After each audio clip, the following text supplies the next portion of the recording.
guys, welcome back to my channel. So today we're going to talk about foods that are good for your eyes.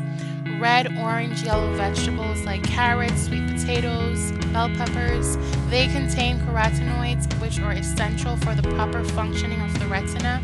The retina is a light sensitive tissue that lines the inside of the eye. Light entering the eye focuses on the retina, producing images. Dark green leafy vegetables.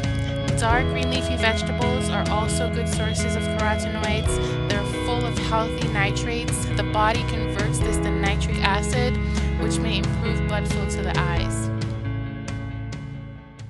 Citrus fruits. Most citrus fruits are high in vitamin C and contains flavonoid that protects the capillaries and improves blood flow to the retina.